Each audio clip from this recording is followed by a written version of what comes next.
নবী পাকের একজন সাহাবী আল্লাহ নবীকে জিজ্ঞাসা করেছিলেন, ইয়া রাসূলুল্লাহ হাবিবাল্লাহ, মাতা সা, হুজুর কিয়ামত কবে হবে? একজন সাহাবী নবীকে জিজ্ঞাসা করলেন, ইয়া রাসূলুল্লাহ, হুজুর আপনি বলুন তো কিয়ামত কবে হবে? আল্লাহ নবী ওই সাহাবীকে ঘুরিয়ে বলেছিলেন, ও বাবা সাহাবী, তুমি কিয়ামতের সংবাদ নিচ্ছ, কিয়ামতের খবর নিচ্ছ, কিয়ামতের জন্য কি অর্জন করেছো বলো, কিয়ামতের জন্য কি সঞ্চয় করেছো বলো। ওই সাহাবী জবাব দিয়েছিলেন, ইয়া রাসূলুল্লাহ হাবিবাল্লাহ, আমি কিয়ামতের জন্য কিছুই অর্জন করতে পারিনি, আমি কিয়ামতের জন্য কিছুই সঞ্চয় করতে পারিনি, তবে আমি আল্লাহ আল্লাহর রাসূলকে ভালোবেসেছি। আমি কিয়ামতের জন্য কিছু অর্জন করতে পারি, কিছুই আমার নেই, তবে আমি আল্লাহ আল্লাহ রাসূলকে, বলুন বলুন, দাবিটা কার? সাহাবীর দাবি। আল্লাহ রাসূল কি বলছে দেখুন। আল্লাহ নবী জবাব দিয়েছিলেন, ও বাবা সাহাবী, তোমার দাবি যদি সত্য হয়, আমি আল্লাহ নবী বলছি কিয়ামতের ময়দানে ওই দাবি তোমাকে নাজাত করিয়ে দেবে। সুবহানাল্লাহ। কি যদি সত্য হয়? কিসের দাবি? আল্লাহ আল্লাহ রাসূলের ভালোবাসার দাবি। তাহলে এখানে প্রমাণিত হচ্ছে আমরা যে নবীর ভালোবাসার দাবি করছি, এই দাবির সত্যতা প্রমাণ করাতে হবে।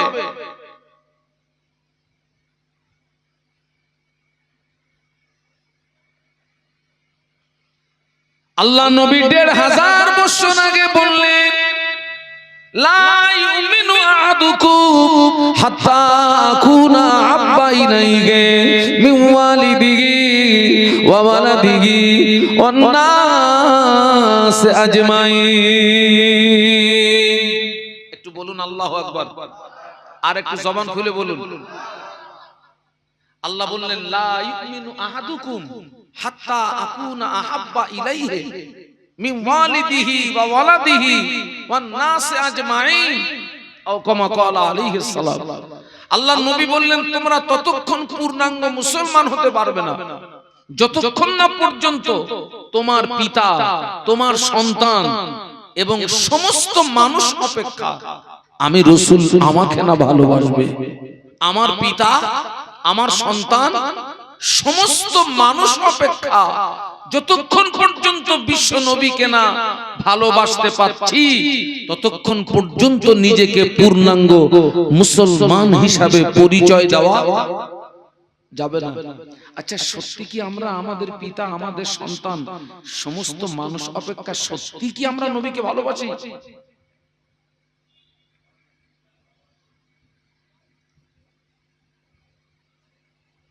খুব কম সংখ্যক মানুষ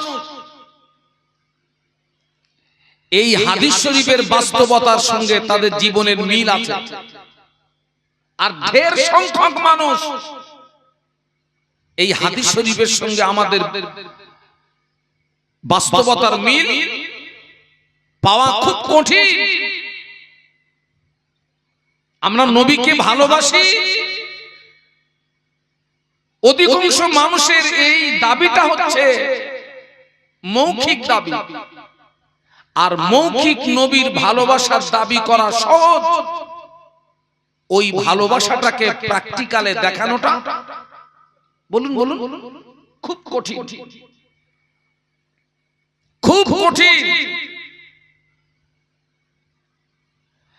তাহলে নবীকে ভালোবাসার রাস্তা কোনটা?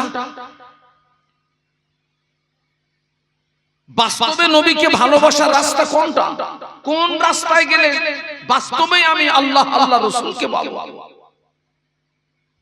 আল্লাহ পাক কোরআন শরীফের ভিতরে বললেন, লাকাদ কানা লাকুম ফি রাসূলিল্লাহি উসওয়াতুন হাসানা।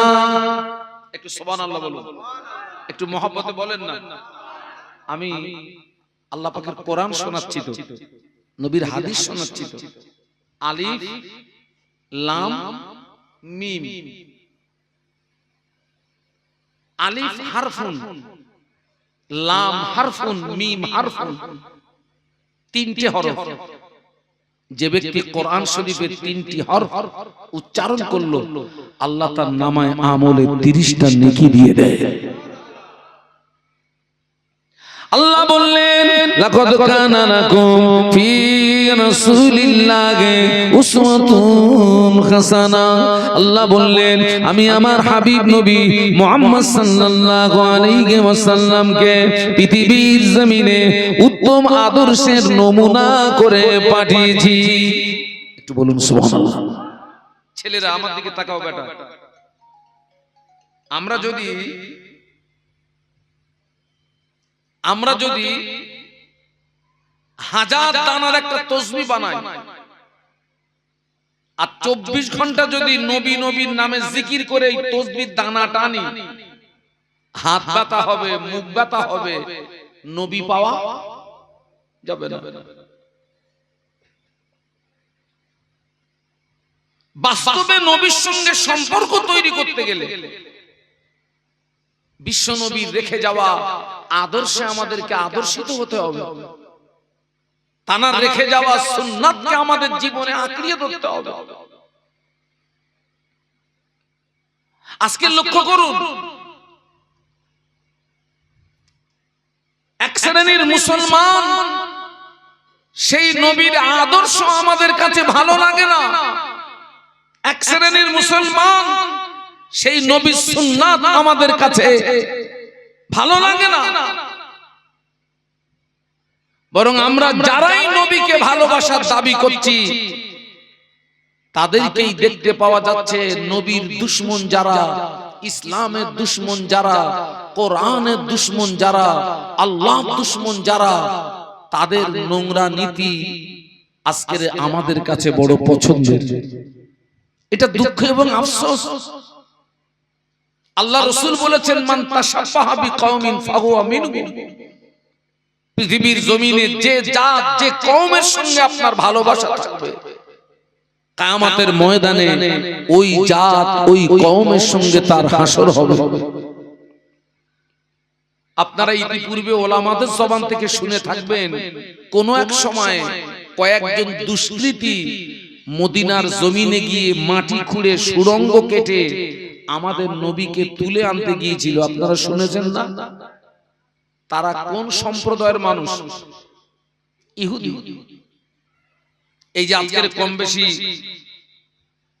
2 বছর পেরিয়ে গেল, প্যালেস্টাইনের জমিনে হাজার হাজার মাকে শহীদ করে দিয়েছে, হাজার হাজার বোনকে শহীদ করে দিয়েছে, হাজার হাজার ভাইকে শহীদ করে দিয়েছে। কারা? বলুন বলুন কারা? ওদের সারা জীবনের টার্গেট হচ্ছে মুসলমানদের মারো, মসজিদ উড়িয়ে দাও, মাদ্রাসা উড়িয়ে দাও, ইসলামকে ধ্বংস করতে হবে, কোরআনকে বিনষ্ট করতে হবে।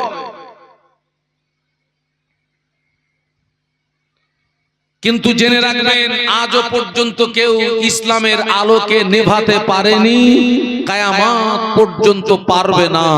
একটু সুবহানাল্লাহ বলুন, একটু মহব্বতে বলুন। বরং যারা এই পৃথিবীর জমিনে ইসলামের আলোকে নেভানোর চেষ্টা করেছে, আল্লাহ সুকৌশলে তারই ঘরেই আল্লাহ ইসলামের বাতি জ্বালিয়ে দিয়েছেন। ফেরাউনের সারা জীবনের চেষ্টা ছিল কি? বলুন, ইসলামের আলোকে নিভিয়ে দাও। আল্লাহ তার ঘরেই কাকে পাঠালেন? মুসা আলাইহিস সালামকে। একটু সুবহানাল্লাহ বলবেন না? তুই নিজে মানুষ কর। আবু জাহেলের সারা জীবনের চেষ্টা ছিল কলেমার আলোকে নিভিয়ে দেওয়া। সেই আবু জাহেলের ঘরেই আল্লাহ কলেমার বাতি জ্বালিয়ে দিয়েছিলেন। একটু মহব্বতে বলতে পারলি না বেটারা? আজকে দুঃখ আফসোস, যারা আমাদের নবীর লাশ তুলে আনতে গেল। এখানে আরো একটা জিনিস প্রমাণিত হয়, ইহুদিরাও কিন্তু বিশ্বাস করে আমাদের নবী কবরে জিন্দা। একটু মহব্বতে বলুন। ও বিশ্বাস ও আকীদা তো আমাদেরও। আমাদের নবী শুধু কবরে জিন্দা নয় ছেলেরা, আমাদের নবী কবরে আযান এবং আকামাতের সঙ্গে নামাজ আদায় করে।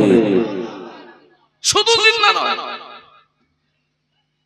আর মাত্র এক সপ্তাহের কাজ বাকি ছিল, আর এক সপ্তাহ মাটি খুঁড়তে পারলে ওরা বিশ্ব নবী পর্যন্ত পৌঁছে যেত। আমাদের নবীকে হেফাজত করেছেন কে? একটু জবান খুলে বলুন। আচ্ছা ছেলেরা, আমি তোমাদের কাছে জানতে চাচ্ছি, যারা আমাদের নবীকে তুলে আনতে গেল ওরা আমাদের বন্ধু না আমাদের দুশমন? কিন্তু আমি যে প্রমাণ করিয়ে দেবো আমরা তাদেরকেই বন্ধু বানিয়েছি।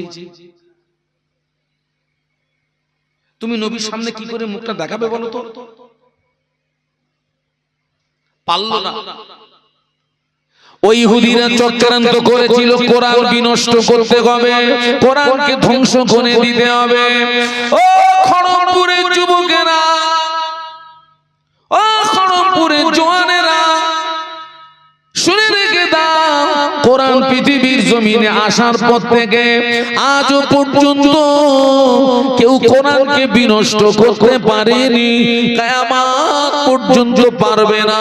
কেননা কোরআন নাযিল করেছেন যিনি, কোরআন হেফাজতের দায়িত্ব নিয়েছেন তিনি।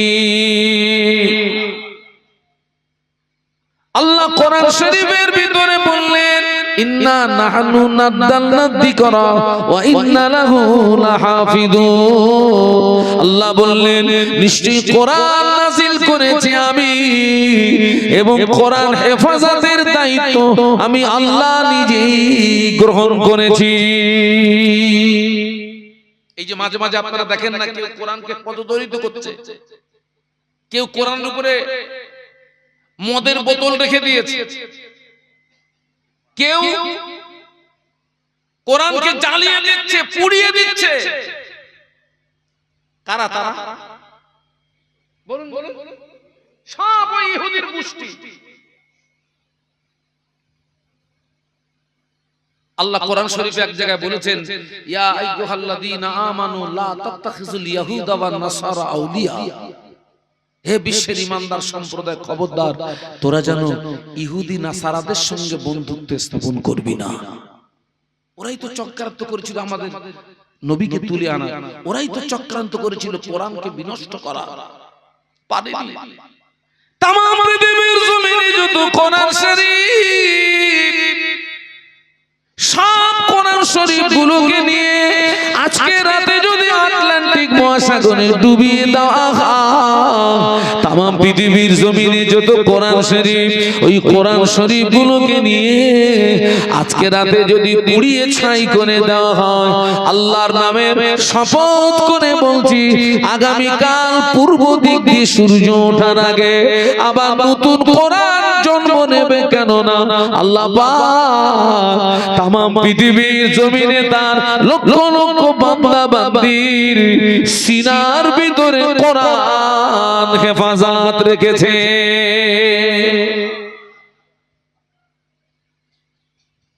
হাফেজে কোরআন আছে না আমাদের সমাজে?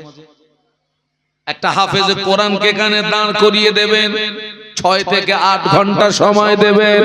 ওই ছেলেটা এক জায়গায় দাঁড়িয়ে দাঁড়িয়ে সূরা ফাতিহা থেকে মিনাল জিন্নাতি ওয়ান নাস, এক জায়গায় দাঁড়িয়ে দাঁড়িয়ে গোটা 30 পারা কোরআন তেলাওয়াত করে দেবে। একটু মহব্বতে বলেন না, আওয়াজ দিয়ে বলেন না। কোরআন শরীফ কত পারা? সূরার সংখ্যা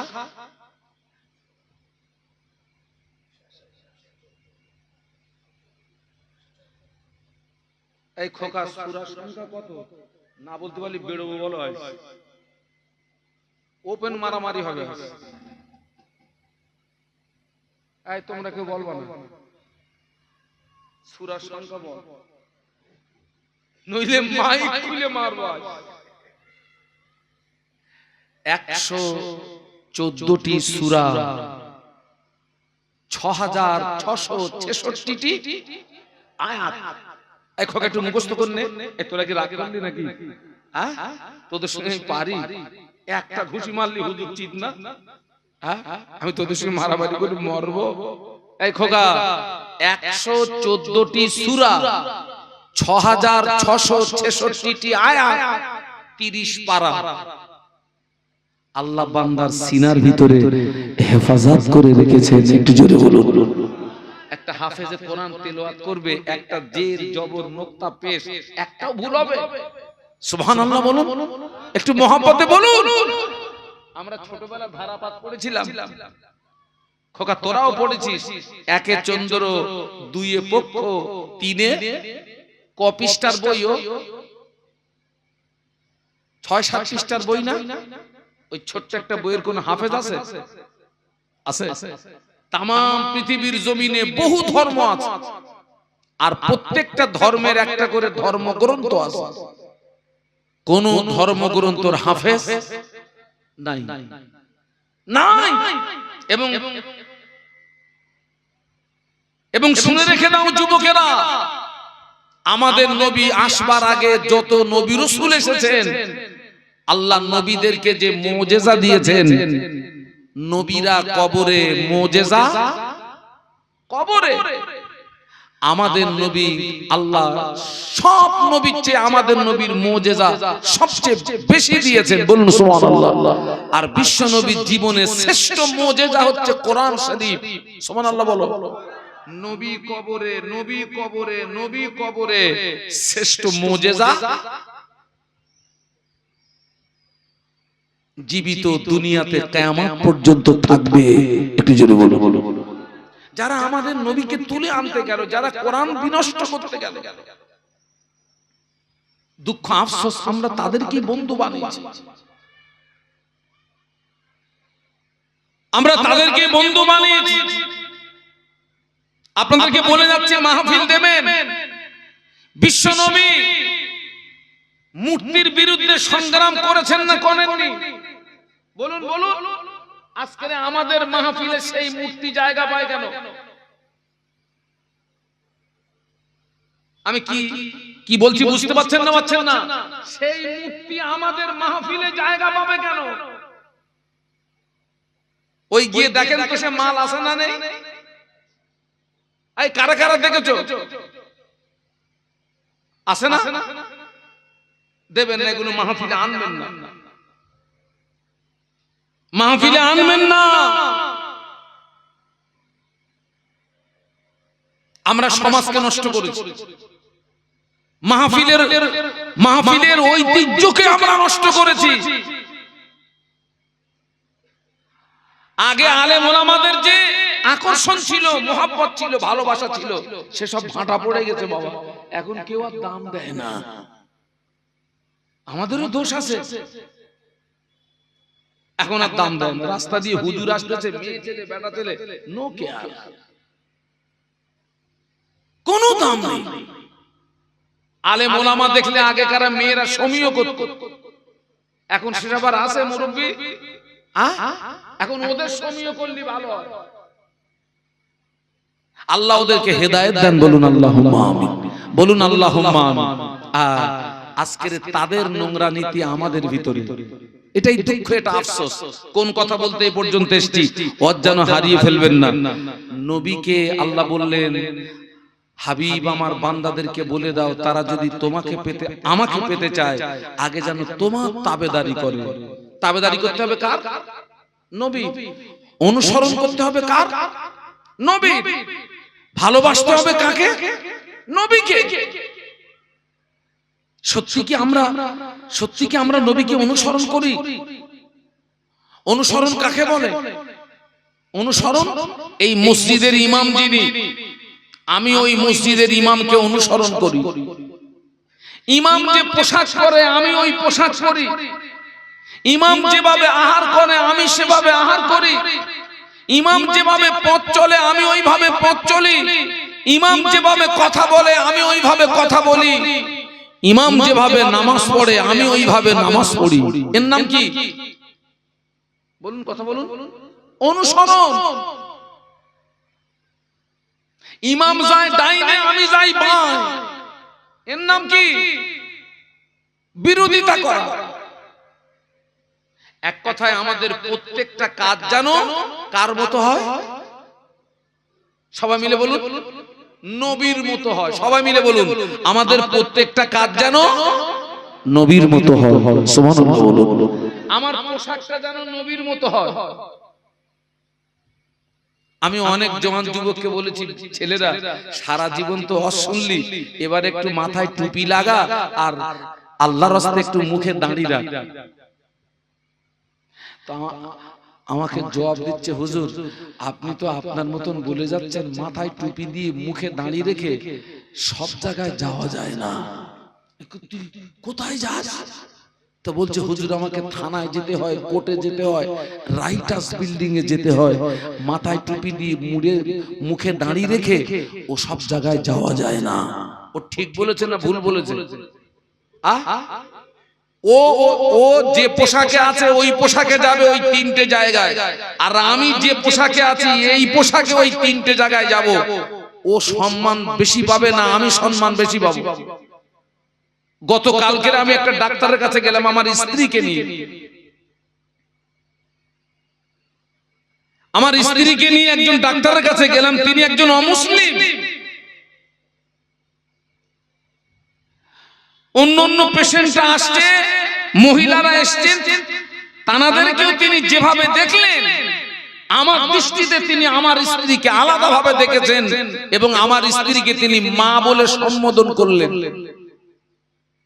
মা বলে সম্বোধন করলেন একজন অমুসলিম ডাক্তার। কেন?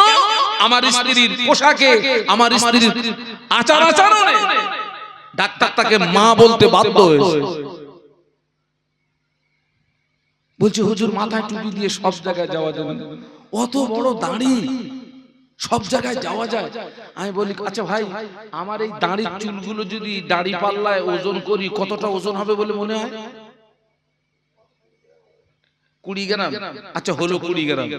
বলছে, হুজুর অতটা চুল নিয়ে ঘোরা যায়? আমি বলি, খোকা হাত উঁচু কর।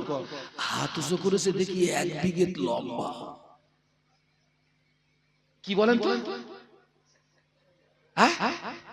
বগলের চুল 1 বিঘে লম্বা, পুরো সাদা ধরে গেছে। খোকা, আমি তখন চিন্তা করলাম, এর যদি শোরুমের অবস্থা এই হয়, গোডাউনের অবস্থা কি? তোর যদি শোরুমেই হয়, তোর গোডাউনের অবস্থা কি? হাসতেছিস? 40 দিন অন্তর 3টে জায়গার, 2টো জায়গার লোম সাফ করতে হয়। একটা হচ্ছে নাভির নিচের লোম, আর একটা হচ্ছে বগলের লোম। 40 দিন অন্তর এই 2টো জায়গার লোম সাফ না করলে তোর ইবাদত, তোর দোয়া আল্লাহ পাকের দরবারে কবুল, বলুন বলুন, কবুল হবে না।